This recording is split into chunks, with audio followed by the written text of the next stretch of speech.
Robert Vadra రెండో రోజు ED విచారణకు హాజరయ్యారు. ఆయన వెంట ప్రియాంక గాంధీ ఈడీ ఆఫీస్ కు వెళ్లారు. మనీ లాండరింగ్ ఆరోపణల నేపథ్యంలో ఈడీ అధికారులు వాద్రాను విచారిస్తున్నారు.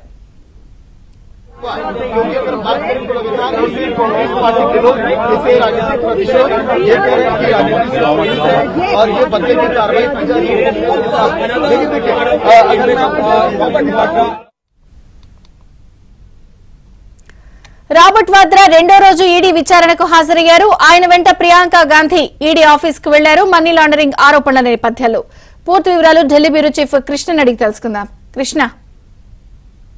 విజయ చంద్రిక, రాబర్ట్ వాద్రా గురుగ్రామ్ భూ కుంభకోణం కేసులో ఈడీ ముందు రెండో రోజు ఈ రోజు హాజరయ్యారు.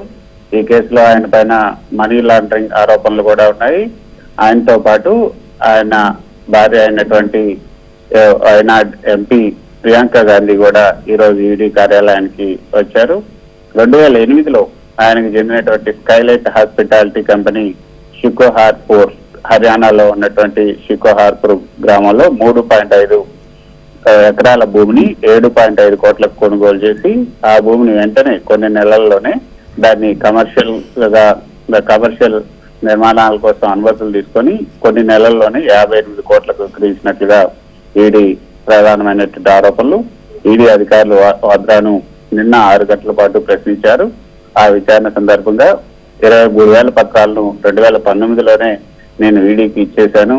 ఈ కేసు 20 ఏళ్ల నాటిది, ఇది రాజకీయ ప్రతీకార చర్య అన్నది వాద్రా నిన్న విలేకరులతో మాట్లాడుతూ చెప్పడం జరిగింది. ఈ విచారణకి ప్రియాంక గాంధీ ఈ రోజు ఈడీ కార్యాలయం చేరుకోవడంతో ఆమెతో పాటు కాంగ్రెస్ కార్యకర్తలు కూడా చాలా మంది అక్కడికి రావడం జరిగింది. అయితే నిజానికి విజయ్ చంద్రిక ఈ 3.5 ఎకరాల భూమి ఏదైతే హర్యానాలో అప్పుడు భూపేందర్ సింగ్ కూడా కాంగ్రెస్ సీఎం గా ఉన్న సమయంలో ఈ యొక్క ఆయన అధికారాన్ని దుర్వినియోగం చేసి వాద్రాకి ఈ భూమిని అప్పనంగా అప్పచెప్పారు.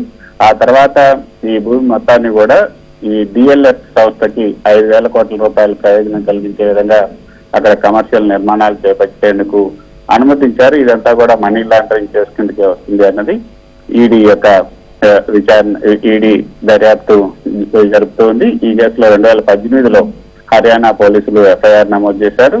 నిన్న ఈడీ అధికారులు వాద్రాని 6 గంటల ప్రశ్నించారు.